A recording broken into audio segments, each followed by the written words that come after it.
The pen was already warm when she set it down, and she did not look at it when she let it go.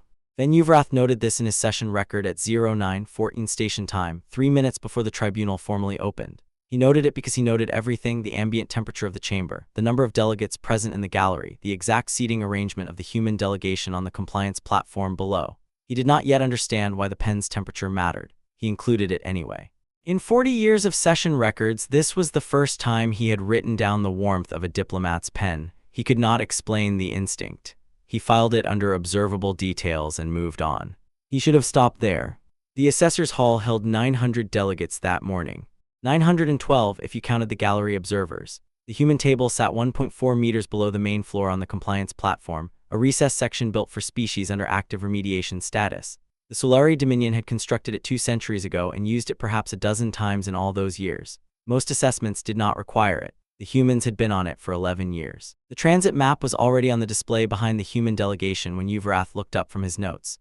He did not recognize it at first. It was the Dominion's own infrastructure map, pulled directly from public records, but overlaid with 214 small green indicators he had never seen before, sitting at every major corridor junction, every resupply lane, every capital ship route.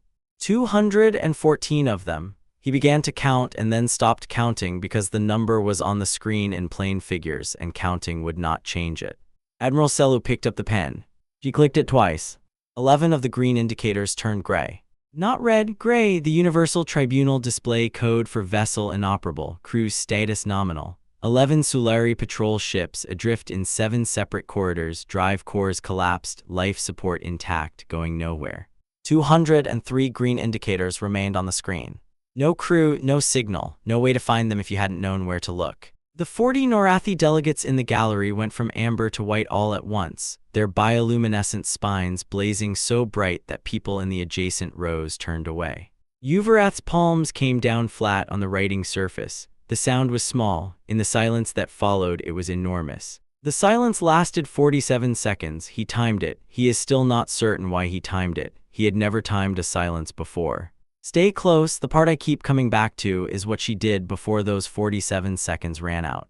11 years, 4 months, and 9 days earlier, the ECV Perseverance smelled like recycled coolant and 3 weeks of close quarters. Corvin Selu sat at the small desk in her quarters and read the tribunal's ruling for the second time.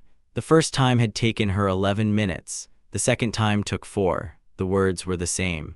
The Solari Dominion's enforcement action at Way Station Orath-Null, which had destroyed a civilian transit station, killed 2,241 people, and leveled 3 pressurized habitat rings, had been formally classified as an administrative irregularity. The tribunal had reviewed the record. The tribunal was satisfied. The matter was closed. Her father had been the station administrator. She set the ruling on the desk. She did not throw it. She did not tear it. She set it down the way you set down something you intend to keep because you will need it later. Then she got out a piece of paper, actual paper, which she had kept a pad of since the academy for reasons she had never fully examined, and she began writing names. 2,241 of them. She had the manifest. She started at the top. She did not finish that night. She did not finish the next night either.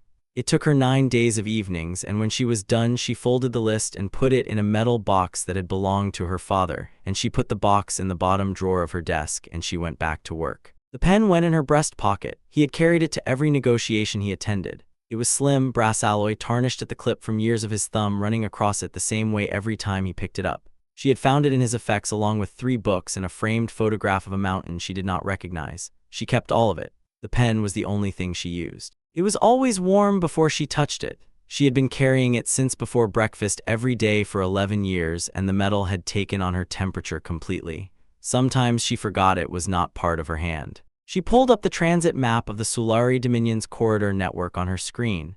It covered 60% of interspecies shipping lanes in this arm of the galaxy. 14 smaller species moved goods through it under Dominion-issued licenses. Without access to those corridors, you were not in the galactic economy. You were a footnote. She studied the map for a long time. Then she opened a planning document and began to write something that was not names. She called it Operation Null Ledger because the name appealed to her sense of what a maintenance report should sound like, and because no one who intercepted it would think it was anything other than a budget reconciliation file.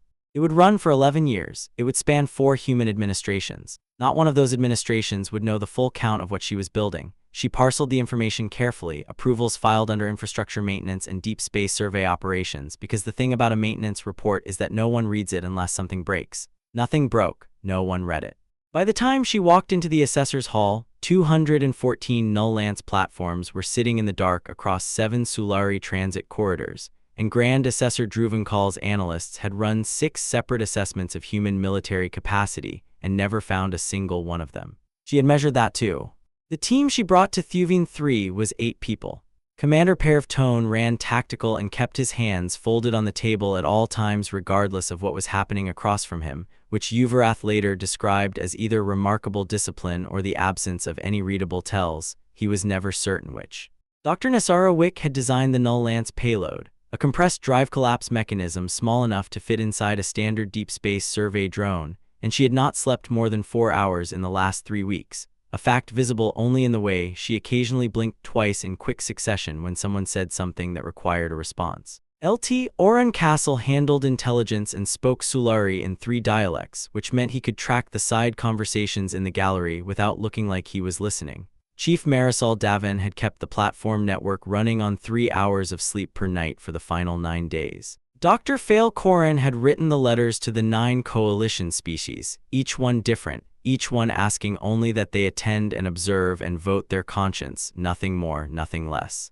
And Warrant Officer Brick Sale had brought a sandwich. Tone kept his hands folded, Wick kept her eyes on her screen, Davin kept running on 3 hours of sleep in sheer spite.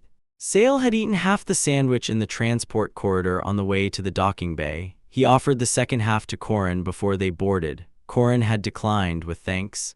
Sale had eaten the rest himself. Uvarath's session record, which was considered the most legally durable in tribunal history and would be cited in galactic scholarship for the next 2 centuries, noted this as follows: informal consumption of portable provisions by human close protection officer pre-session.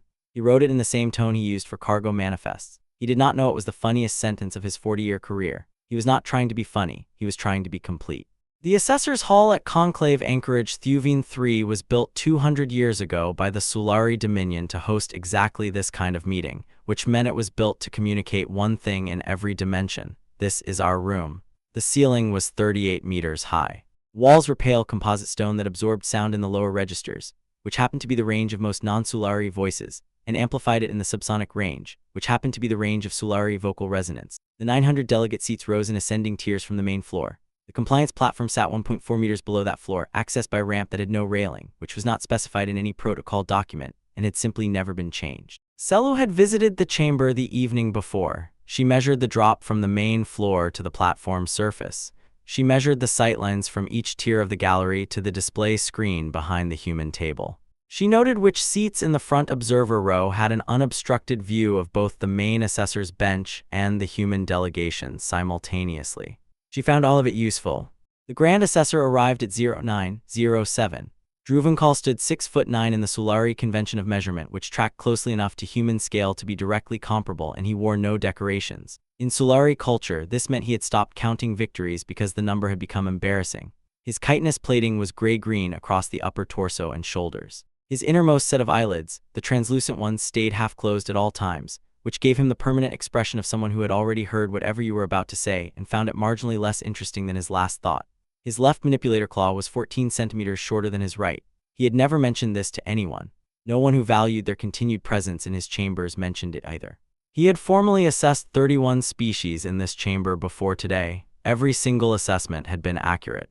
His record was considered the most reliable in tribunal history, which meant that when Druvenkal looked at the human fleet register, 31 patrol vessels, 4 diplomatic escorts, 1 command ship total, and concluded that humanity posed no meaningful military threat to Sulari transit interests, he was not being arrogant. He was being correct. He was correct about everything he could see. The diplomatic packets had arrived 72 hours earlier. Standard sealed courier addressed to the Sulari Dominion's tribunal liaison marked for formal review. They sat in a sorting queue in the liaison office 3 floors below the chamber. They were unopened. The liaison had a backlog.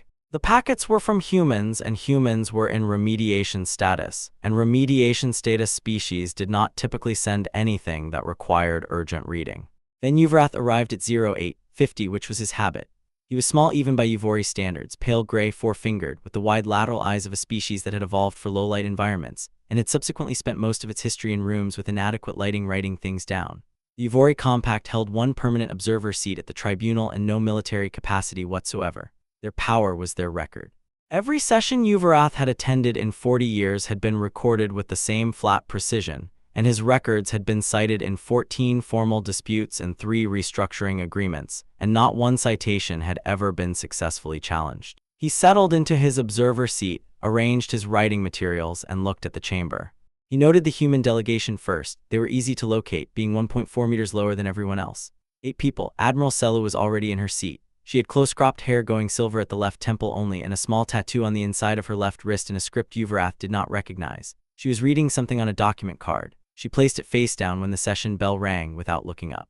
The pen was already in her hand. She set it on the table without looking at it. That was the tell Uvarath would write later, the only tell for anyone who knew how to read it.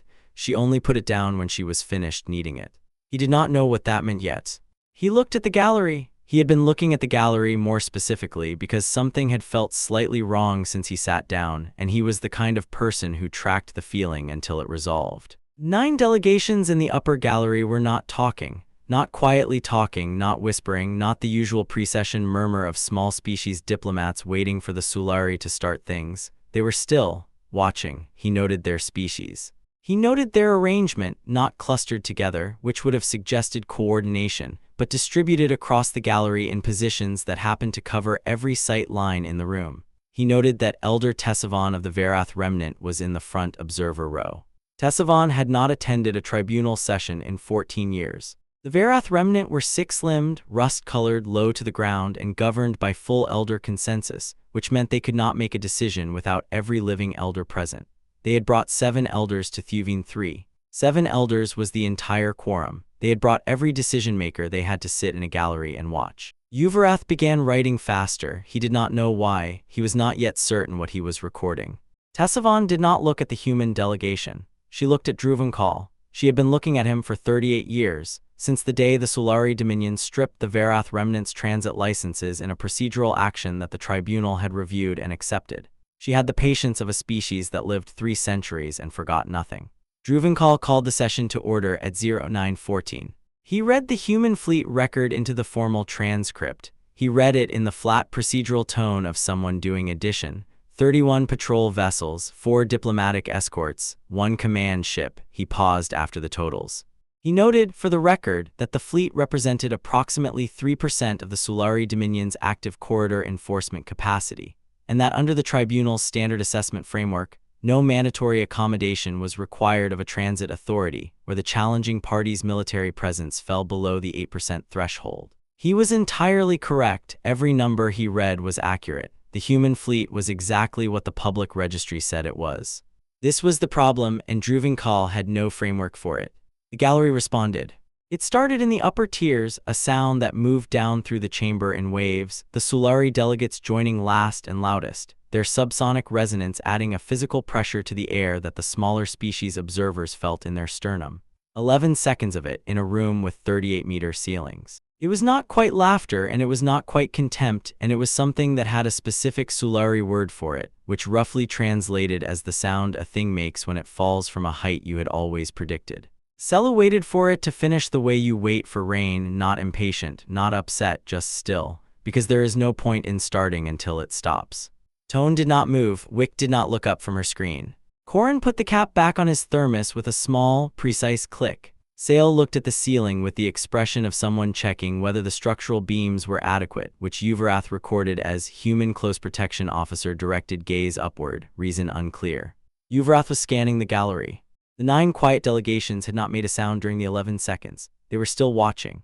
The Norathi Assembly delegates, 40 of them tall and thin, with bioluminescent stripes running down their spines, were sitting at baseline amber, which was their resting state. Their diplomatic tradition held that presence was testimony, that showing up was a formal statement under their law. 40 Norathi delegates had shown up. Their stripes had not moved. Uvarath wrote all of this down. He wrote down the 9 species by name. He wrote down their positions. He wrote that the human close protection officer had eaten half a field ration in the transport corridor prior to the session, and had offered the remainder to the xenodiplomacy officer, who declined, and that the close protection officer then consumed it himself at approximately 09:02 and he wrote that he was including this detail because he was not certain what details would matter, and he preferred to err on the side of completeness. He did not know it yet, but that instinct would make his record the most cited document in 2 centuries of tribunal scholarship. The laughter had stopped. Druvenkal was speaking again, a procedural note about the remediation framework, about the standard 90-day review cycle, about the forms available at the back of the chamber for any delegation wishing to formally contest the assessment methodology. His voice carried the subsonic weight of someone who had done this 31 times and expected to do it 31 more. Castle leaned toward Selu barely a centimeter at most and tapped the surface of the table once with 2 fingers, a small, quiet signal. Uvarath noted it. He noted everything. Selu did not look at Castle. She gave one small nod, the kind that moves only the chin, the kind that means yes, I know, and then she looked at the chamber around her, at the tiers rising above the compliance platform, at the gallery where 9 delegations sat without speaking, at Tessavon in the front row, watching Druvenkal with the patience of someone who had lived long enough to understand that the only time that matters is the right time. Tessavon did not look at the human delegation. She looked at Druvenkal. She had been looking at him for 38 years. 1419. The packets were still unopened. Castle had checked 3 minutes ago, a quiet tap on the table's surface, and Selu had nodded once. She had known they would be, she had planned for them to be. But knowing a thing and having it confirmed in the room where it would matter were 2 different weights, and the nod she gave Castle carried both of them at once. Druvenkal was still talking. Something about the standard review cycle, the forms at the back, the 90-day window for contested assessments. His subsonic resonance filled the low register of the chamber the way water fills a low place, automatically, completely, without trying. Around the hall, smaller species delegates shifted in their seats without quite knowing why. The sound was designed for exactly that. Selu looked at the table in front of her. The pen was on the table to her right, next to a plain cup of tea that had gone lukewarm in the 40 minutes since someone from the station kitchen had placed it there without asking. She had not drunk any of it. She was not ready to drink it yet.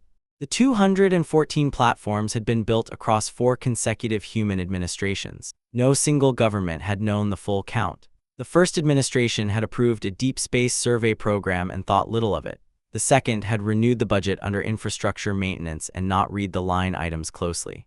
The third had flagged 2 of the sub-programs for review and then been replaced before the review was completed. And the fourth had inherited everything, understood nothing, and signed the continuation order because the funding was already allocated and canceling it would have required someone to explain what it was. Only Selu had known the full number. She had kept it in a document titled Null Ledger Reconciliation Annual, which lived in a budget subfolder 3 levels deep in the Naval Logistics Archive, and which no one had opened in 11 years except her. The platforms had not been the expensive part. Making sure no one looked had been the expensive part. She picked up the pen, she clicked it twice, she put it back on the table. Tone, 2 seats to her left, straightened by perhaps 2 millimeters. No one at the human table moved beyond that. The 8 of them had run through this moment in a briefing room aboard Perseverance so many times that the click had become muscle memory, not a signal to act, but a signal that acting was about to begin, which was a different and more precise thing. Druvenkal finished his procedural remarks. He set down his notes. He looked at the human delegation the way a person looks at an arithmetic problem they have already solved and are now merely reading aloud for the record. He said in the flat voice of someone who had said this 31 times and would say it again, "The assessment is complete. The Sulari Dominion's Transit Corridor Authority is confirmed under standard framework. The human delegation is welcome to file a formal contest within the 90-day window. The chamber thanks them for their attendance." He had not finished the sentence before Selu was on her feet. She did not push her chair back. She rose the way a tide rises, without urgency, without drama, in the way of something that has been building for a very long time and has simply arrived. She stood on the compliance platform, 1.4 meters below the main floor, and she looked up at Druvenkal the way you look at a doorway you are about to walk through. She did not raise her voice. Uvarath's pen stopped moving. He did not notice it stop. He would notice later, reviewing his record, that there was a gap of 3 lines in his notes, 3 lines he had apparently intended to write and had not written, which had never happened in 40 years of sessions. He would not be able to account for the gap. He would leave it in the record as written because accuracy required it. Selu said, "Grand Assessor, the formal notification was delivered 72 hours ago. The record shows it was not opened. That is also in the record." She nodded to Castle. He activated the display. What came up on the screen behind the human delegation was not a fleet map. No warships, no battle formations, no weapons signatures.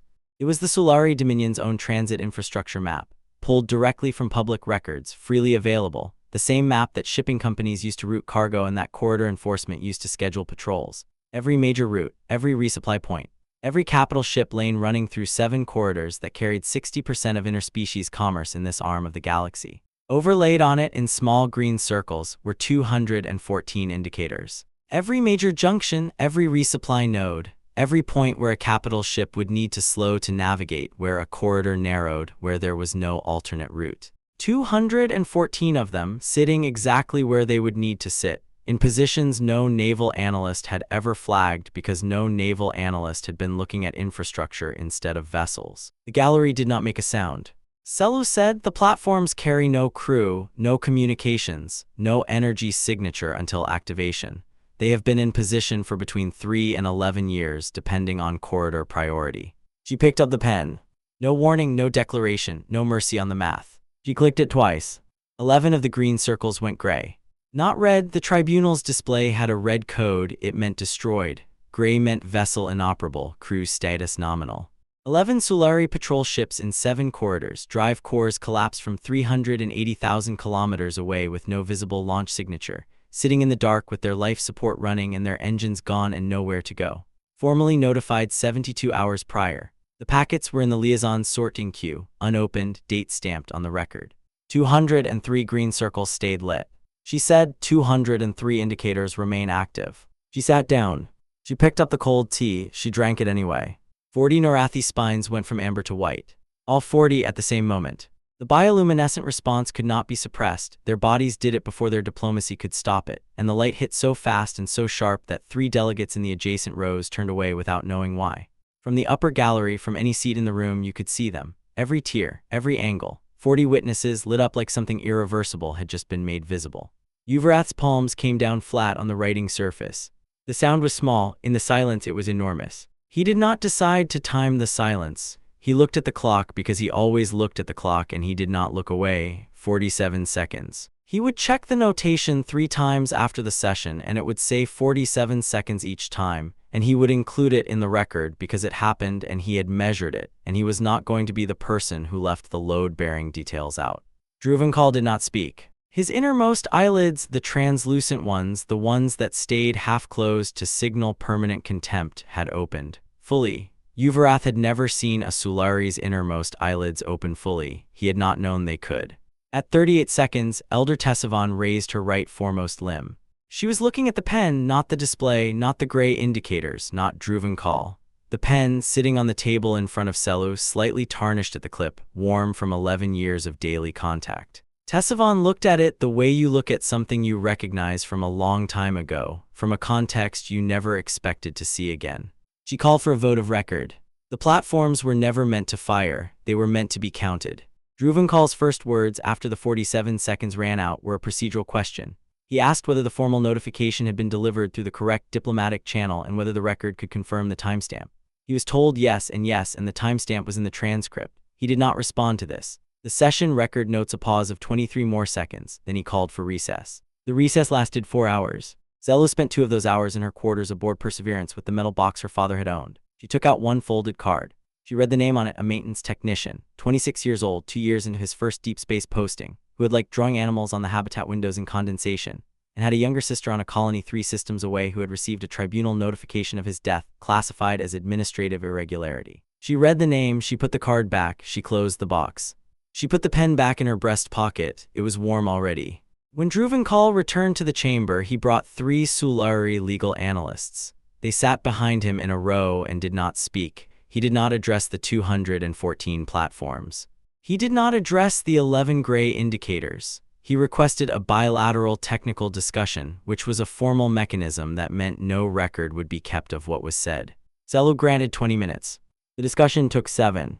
She walked back into the main chamber and informed Fen Uvrath, for the record, that humanity would accept no modification to the transit framework that did not include all 9 of the coalition species present in the gallery. She asked him to note the time. He noted the time. He noted that her voice had the same register walking out of the bilateral room as it had when she entered the session that morning, and that she was carrying a cup of tea she had picked up somewhere in the corridor, and that the cup was also cold by the time she sat down. She drank it anyway.